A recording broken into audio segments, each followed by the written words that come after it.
Kids love to get dressed up for Halloween, but with costumes becoming more sexualized or violent in nature, what should parents do if their child wants to wear a costume they deem as inappropriate? Here to share more tips is clinical psychologist Dr. Tim Hope.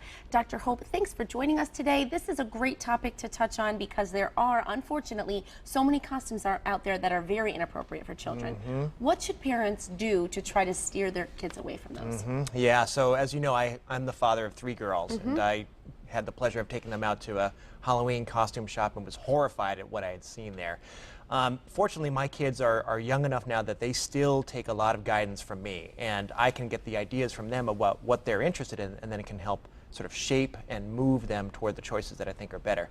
The best thing you can do is, as I always repeat this, have a conversation. Talk with your child about what it is that they would like to do. What are their goals for the Halloween? What kinds of ideas do they have about what they might like to be? And then you can help shape and edit any kinds of costumes to make them fit your values, fit your outlook about what is appropriate and okay.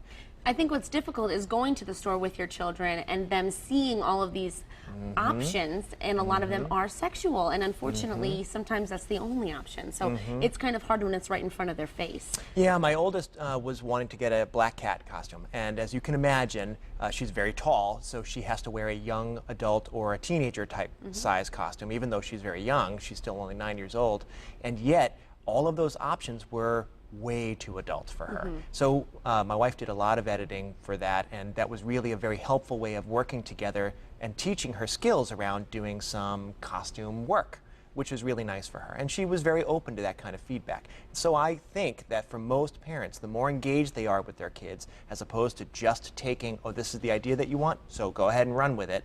I think the more editing that you can do, the more involved you can be with your kids, the better it'll turn out. Right, so it may take a little extra work, but that's what being a parent's all about. And as you said, it just starts with a simple conversation. Yeah. And that also goes for costumes that can be a little too violent in nature as well. Yes, yes. So we saw lots of boy costumes where the boy costumes are superheroes or popular villains from like Friday the 13th or Freddy Krueger. And those, of course, are more scary. They have masks, but they often have blood effects on them or gore effects on them, and really that can be very frightening for young children. And so that's something that you also want to do some editing around.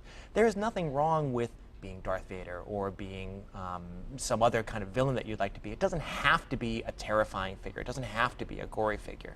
So I really encourage parents to talk with their kids again about what they would like, and then help to shape and shift and do some editing around that. Right, and if you do have a younger child that may be afraid as they're trick-or-treating of those kids with the scary masks, what is some advice that you can offer parents?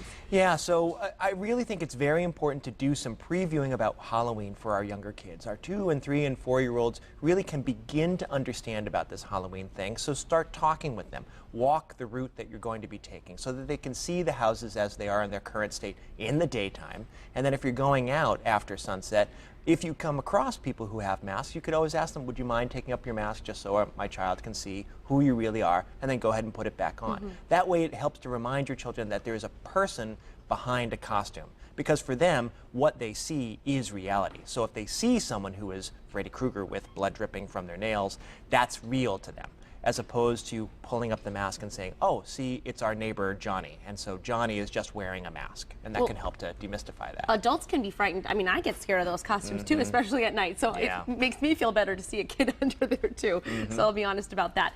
And when you're at your door, you're handing out candy, kids are coming to your door. A lot of teenagers don't feel the need to dress up anymore. They come with a garbage, or not garbage bag, but a shopping bag, and want candy. What do you say about that? So I take a personal approach to this. I think this is going to be up to every homeowner what they decide to do. My idea about Halloween is it's a time to dress up and be someone else for that night. If you're dressed up, you can have some candy. It doesn't matter whether you're 102 or 2 years old or anywhere in between.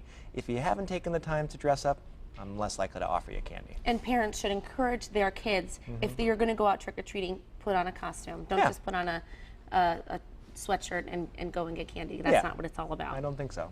Right, exactly. I agree with you, Dr. Hope, for sure. So thanks so much for sharing your tips. Sure. Great advice. And once your kids have their costumes all picked out, appropriate ones, it's time for some fun. Seth has